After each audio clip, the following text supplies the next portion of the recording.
Përshëndetje, jeni me edicionin e lajmeve 21 minuta. Formimi i institucioneve të reja varet nga vullneti i partisë fituese të zgjedhjeve lëvizjes vetëvendosje, thonë partitë tjera parlamentare. Ndërkohë, lëvizja vetëvendosje ende nuk i ka nisur zyrtarisht bisedimet me partitë tjera pasi pret certifikimin e rezultateve zgjedhore. Lëvizja vetëvendosje nuk do të nisë bisedimet me partitë tjera parlamentare për formimin e institucioneve të reja, pa u certifikuar rezultatet të zgjedhjeve të 7 qershorit. Kryeministri në detyrë Albin Kurti ka thënë se fillimisht pritet konstituimi i kuvendit, me pas formimi i qeverisë dhe pastaj zgjedhja e presidentit të ri, duke i lënë të hapura takimet me subjektet politike. Ndërkohë, partitë e ish opozitës e kanë kritikuar vetëvendosjen për mungesë gatishmërie për të nisur bisedimet me partitë tjera, duke qenë se tashmë është përcaktuar përbërja e kuvendit. Deputeti i PDK-s Elmir Reqica tha se është në përgjegjësinë e Albin Kurtit të gjejë një zgjidhje duke u koordinuar edhe me partitë tjera për formimin e institucioneve, përfshirë edhe zgjedhjen e presidentit të ri. Patjetër që varet sepse ata kanë dorë gjithë procesin. Ata mund t'i krijojnë partia e parë, mund t'i krijojnë institucionet, mund t'a zgjedh kryetarin e kuvendit, mund t'a zgjedh presidentin normal në koordinim me parti tjera, është vullneti tyre kënde zgjedhin dhe mund t'a krijojë pastaj edhe qeverinë. Çështja e gjykimit gjykatës kushtetuese. Mirë po, ata e kanë dorë. Gjithsesi e ka Albin Kurti në dorë këtë citat. Deputetja e AAK-s Teuta Haxhiu tha se Albin Kurti dhe vetëvendosje janë rritur politikisht duke shkaktuar kriza dhe sipas saj po vazhdojnë me të njëjtën qasje edhe tani. Nuk jam të i po ndonjë hap konkret. Nuk është me interes për vendin për me shku prapë në zgjedhje. Megjithatë, zoti Kurti fatkeqësisht është rrit si subjekt politik në kriza dhe po frigohem që prap po dënë me shku në atë drejtim. Për çmimin në fund të fundit prap e merr si qeveri dhe si parti e parë që ka dalë në këto zgjedhje. Prandaj qytetarët vërtet e kanë tregu se nuk dojnë që një subjekt politik të ketë blokad. Po du me besu ndoshta që interesin e vendit vjen momenti që duhet me lënë diçka prapa në mënyrë që me ul gjithë liderët edhe me dhënë vendit institucione. Pra është shumë pak e rëndësishme se të përmenden emra apo të luhet me loj fjalësh siç ka ndodhur edhe në legislaturën e kaluar. Deputetja Haxhiu ka kërkuar nga kryeministri në detyrë Albin Kurti që t'i pranojë 6 propozimet e AAK-s për formimin e institucioneve. Sipas saj, AAK-ja nuk kërkon përfshirjen e institucione, por dalje nga kriza politike dhe ekonomike. Nuk po kërkojmë ndonjë favor si subjekt, por për interesin e vendit. Në këtë frymë, unë uroj që zoti Kurti ta merr shumë seriozisht, sepse vërtet vendi ka pësur shumë blokada dhe tash nuk duhet mos mendojmë në këtë blokadë. Pra, janë krizat gjithandej. Ndërkohë në LDK kanë thënë se fillimisht duhet të bisedohet për zgjedhjen e presidentit të ri në mënyrë që të shmangen zgjedhjet e jashtëzakonshme parlamentare.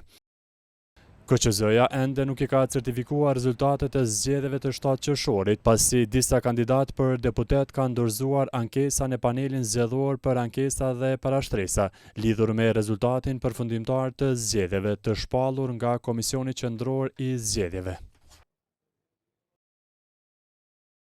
E LDK-s pritet të mbajë mbledhjen për disa minuta. Sipas burimeve brenda këtij subjekti politik, mbledhja do të mbahet me kryetarët e degëve të këtij subjekti politik dhe do të diskutohen kërkesat për dorëheqjen e kryetarit Lumir Abdi Gjiku. Inkuadrojmë tani kolegun Burim Zariqi për më shumë detaje. Po, jemi drejt për drejt përpara selisë qendrore të LDK-s, ku strukturat e ngushta të këtij subjekti politik përfshirë edhe përfaqësues të degëve të LDK-s do të nisë një mbledhje siç është quajtur e jashtëzakonshme për të diskutuar në lidhje me zhvillimet e fundit në këtë subjekt politik sa i përket kërkesave për dorëheqje, pra kërkesave të disa kryetarëve të degëve nëpër komunat të LDK-s. Përpara nisjes këtij takimi, kryetari i LDK-s Lutfi Aziri ka folur shkurt përpara gazetarëve, ndonse nuk ka dhënë shumë hollësi, ai ka bërë të ditur se duhet presim pas përfundimit të kësaj mbledhje për të ditur rezultatet e takimit, për shkak që siç ka lënë të kuptohet, mund të ketë qëndrime të ndryshme ndër zyrtarët të LDK-s sa i përket kërkesave për dorëheqje të kryetarit LDK-s Lumir Abdegjiku. Zoti Aziri po ashtu ka refuzuar të përgjigjet në pyetjen e Radio Televizionit 21 mbi ato se çfarë po qarkullojnë sfundmi se LDK-ja dhe vetëvendosje kanë nisur, apo zoti Abdegjiku dhe zoti Kurti kanë nisur disa bisedime të fshehta siç janë quajtur për formimin e institucioneve.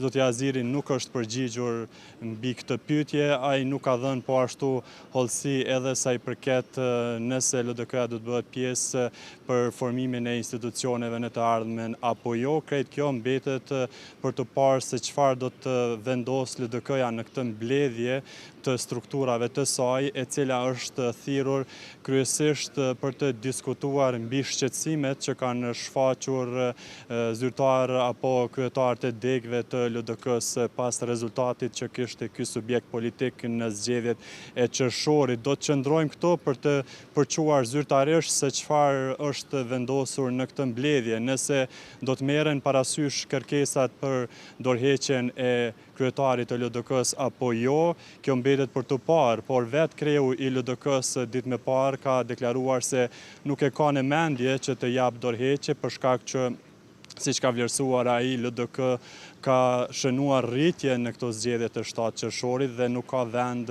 për dorëheqje.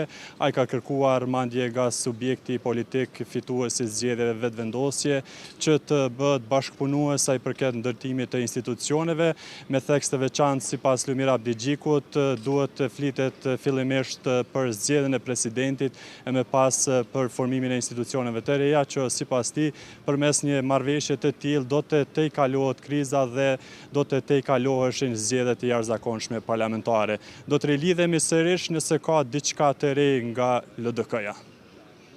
Unë të falenderoj për këto informacione që solle. Tani ndjekim një deklaratë Lutfi Azirit lidhur me këto zhvillime në LDK. Ta kemi kolegjiumi i degëve të LDK-s në situatë pasgjellore është pjesë e punës ku kryetari i LDK-s dhe organet e LDK-s fillojnë me e trajtu situatën pasgjellore. Kjo është në funksion të proceseve politike në cilën LDK ka vendosur parimisht të jetë pjesë aktive në ndërtimit të institucioneve dhe natyrisht për krejt çështjet pas përfundimit të takimit del dikush në emër të LDK-s jo flet. Faleminderit shumë për interesimin. Tema e diskutimit të dorëheqja, siç është kërkuar për Lumir. Gjithçka që do të del nga ky takim do të njoftoni pas takimit. Zoti Aziri, a ka takim me vetëvendosjen për formimin e institucioneve? Faleminderit shumë.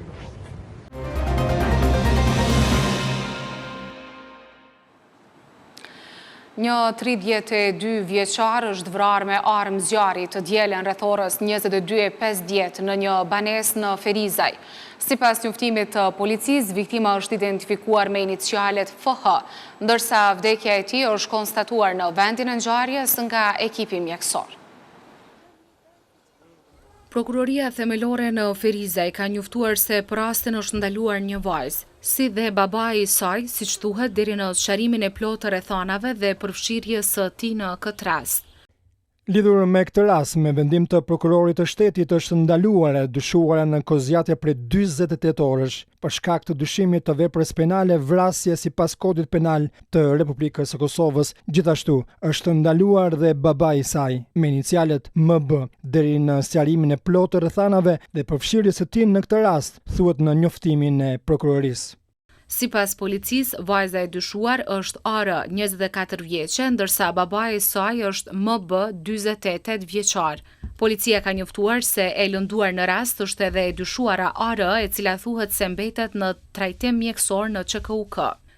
Nga hetimet fillestare rezulton se ngjarja ka ndodhur në banesën e MB, 48 vjeç, ku në momentin e incidentit ndodheshin aty bashortja si dhe vajza e tij, AR, 24 vjeçe. Kjo fundit ka pësuar lëndime trupore dhe është dërguar për trajtim mjekësor në Qendrën Klinike Universitare të Kosovës. Trupi i pajeti viktimës është dërguar në Institutin e Mjekësisë Ligjore në Prishtinë për obduksion. Aktualisht, Prokuroria Themelore në Ferizaj është duke e punuar për të sqaruar tutjet gjitha rrethanat dhe motivin e kësaj çështje penale. Një pjesëtar i policisë së Kosovës ka vdekur si pasojë një aksidenti trafiku që ka ndodhur në orët e para të mëngjesit të sotëm në pikën kufitare në Vërmic. Sipas raportit të policisë, ai është goditur nga një veturë të cilën e drejtonte një shtetasi i Shqipërisë. Në vendngjarje ka ndalë gjitha njësitë relevante, ndërsa vdekjen e viktimës e ka konstatuar mjeku kujdestar. Me vendim të prokurorit, trupi i pajet është dërguar në Institutin e Mjekësisë Ligjore për obduksion, ndërsa i dyshuari është dërguar në mbajtje, thuhet në raportin e policisë.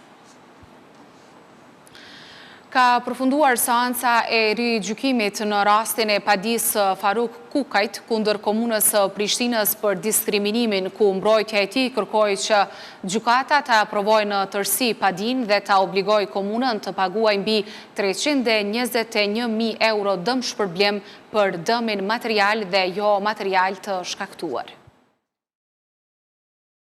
Në këtë seancë u kërkua nga avokati i palës Sulejman Klinaku që padia e paditësit Faruk Kukaj të aprovohet dhe t'i kompenzohen palës së dëmtuar 2 dëme në vlerë prej 321.215 euro.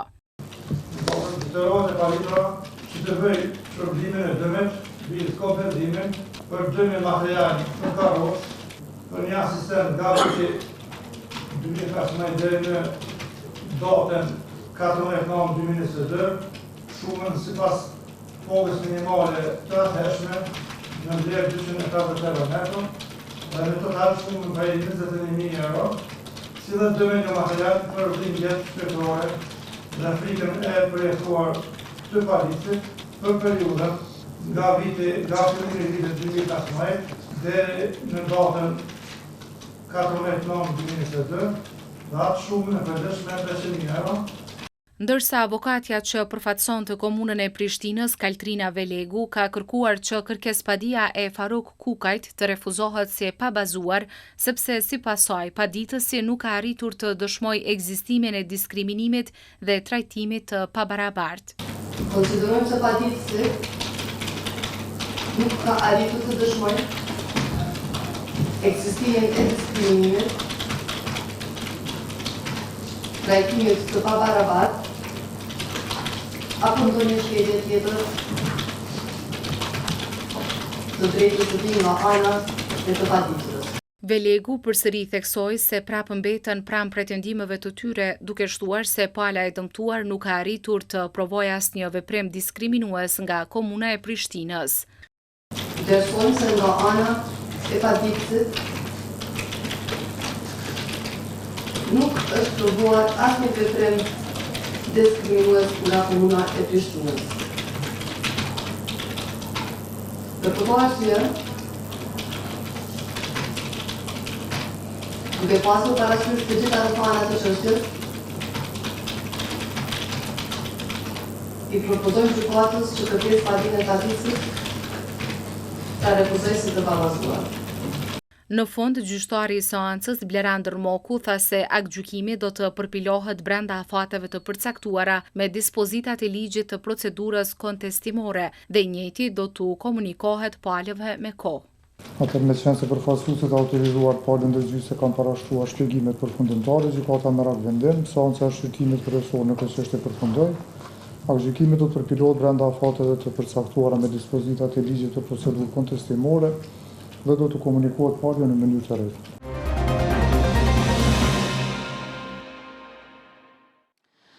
Kandidatët për deputet nga Partia Demokratike e Kosovës, Bekim Haxhiu dhe Qëndrim Kryeziu, kanë dorëzuar ankesë në panelin zgjedhor për ankesa dhe parashtresa lidhur me rezultatin përfundimtar të zgjedhjeve të 7 qershorit të shpallur nga Komisioni Qendror i Zgjedhjeve.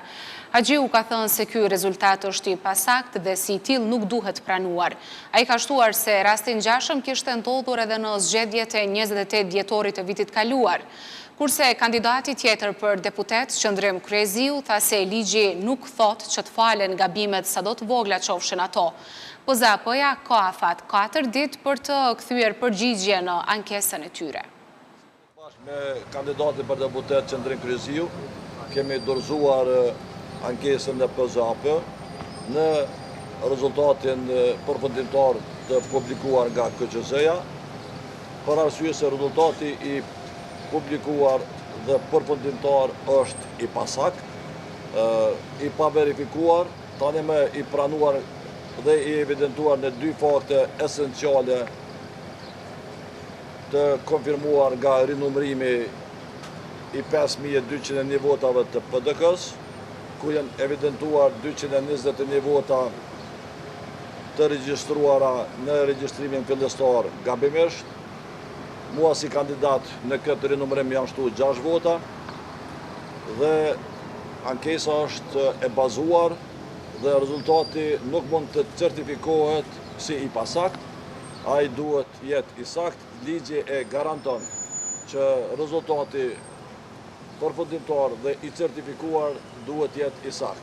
Atë që më kanë thënë privatisht, e thanë edhe vetë publikisht, që ka gabime teknike, ka gabime të vogla dhe ato gabime duhet i falim, por ligji nuk thot që duhet falim, ligji thot që duhet zbatohet për të gjithë njëjtë dhe vot për vot të numërohet çdo vot. Kështu që ne s'po kërkojmë diçka të jashtëzakonshme, po kërkojmë vetëm ata që na kanë votuar, t'i falenderojmë dhe t'i kem numrin e saktë të votave, sepse dihet që ka aty më shumë gabime se sa thonë ata. Kështu që ne kërkojmë të drejtën tonë që të numërohet çdo vot dhe asgjë më shumë.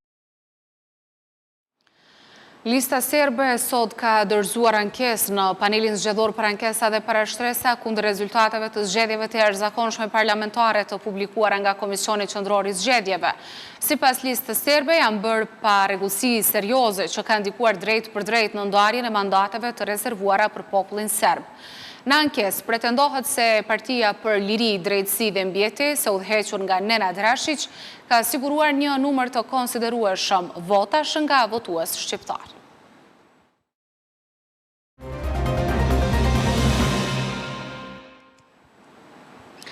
Instituti Hidrometeorologjik i Kosovës ka apeluar për kujdes pasi sot mbi vendin ton parashihet jetë dita më e nxehtë e javës.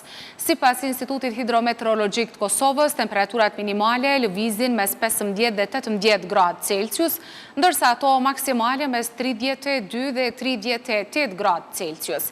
Instituti Hidrometeorologjik ka dhënë edhe rekomandime për personat me sëmundje kronike, të moshuarit dhe fëmijët që të shmangin ekspozimin në diell nga ora 10 deri në orën 17, të konsumojnë sa më shumë lëngje, të kufizojnë aktivitetet fizike në ambiente të hapura. Instituti Kombëtar i Shëndetësisë Publike të Kosovës u ka bërë thirrje qytetarëve që të kenë kujdes gjatë ditëve me temperatura të larta, duke publikuar disa rekomandime për ta reduktuar rreziku nga i nxehti sot, kur Instituti Hidrometeorologjik ka paralajmëruar temperatura që do të shkojnë deri në 38 gradë Celsius. Sipas IGSHPK-s, qytetarët duhet shmangin qëndrimin dhe aktivitetet në ambiente të hapura, veçanërisht gjatë orëve më të nxehta të ditës. Instituti këshillon që të qëndrohet sa më shumë në ambiente me hije, të mbrohet koka dhe fytyra me kapele, ndërsa gjatë ekspozimit në diell të përdoren syze dielli dhe krem mbrojtës për lëkurën. Me rritjen e temperaturave, shtohen edhe shqetësimet për sigurinë e ushqimeve. Qytetarët thonë se disa produkte në treg ekspozohen në diell, duke ngritur dyshim për cilësinë dhe sigurinë e tyre.